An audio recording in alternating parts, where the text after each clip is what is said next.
On the steps of the South Carolina State House as Nikki Haley, 38 years old, becomes the first female chief executive of the state of South Carolina.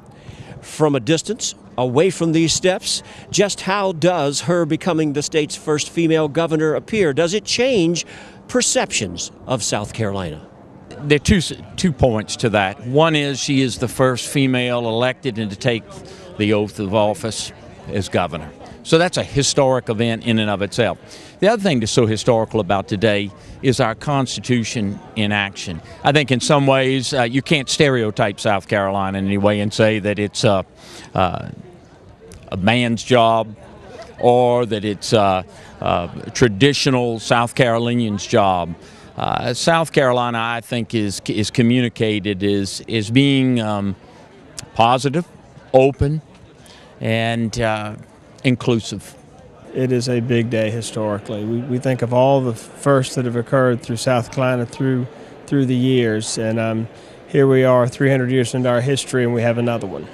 I think that Nikki Haley's election as governor, Tim Scott's election as Republican to Congress, we're sending messages to the rest of the world that South Carolina is an inclusive state and that we're all working together down here trying to do the right thing for people, and what your character is and what your philosophy is more important than other things. And I frankly am proud of our state for sending that message all over the world. I mean, I think the glass ceilings are to be broken, and this whole notion of a first woman in the governorship in South Carolina, I think is tremendously significant to a lot of young girls out there that are in grade school or in high school, wherein they know one day I might be governor because, in fact, there's already somebody who's broken that mold. And those who know her best say Nikki Haley's best qualities are diligence and energy and focus.